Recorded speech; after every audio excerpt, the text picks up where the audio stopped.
omukoro gwahikuha abantu bingi n'abatembuza batembwire kanisa egi. Omunju yaburwa Sharon Musinguzi yahiga abikiriza obutosha okusiima embabazi zibabasa obutosha.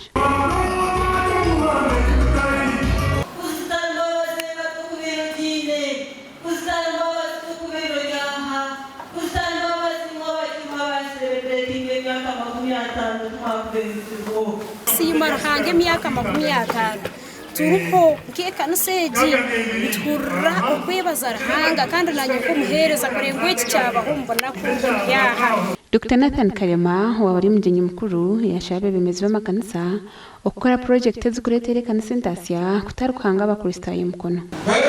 Project z'amasete abana bakashifo cyangwa abuso bakashifo cyangwa bakakoshekerwa bakerana nabo bashobora kugira bakashekerwa. Bamwe batembwire kanisa egi hine batugambira.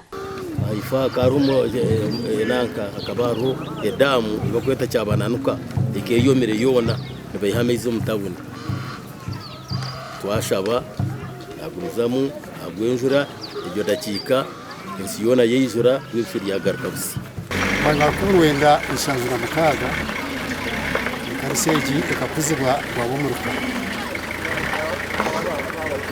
barga kuko cyabugorani bwabumuruka bwayitongora omukanisa omu abamaza ziyunion kandi umuhandiki wabo kiza kutembure kanisa nabwo cyo kikampereza kumanya munonge bamabiye kanisa nguko abacyara bino mu mpango bwo kuzara abana bakabahana nabwo icyo kintu kikwa kitahandi kiruti ntaho kukiba. Abatembwire kanisa egi n'abahingwa za certificates. Ekanisa ya St. Mark Rapture Church of Uganda ikatandikwaho mu mwaka gwa 1994 rero mu mwaka gwa 1994 yashororwa korwa ebembirwe omugenzi Bishop Amos Betungura wajibatiza izineri. Aha bwa TV West Susan Charsima.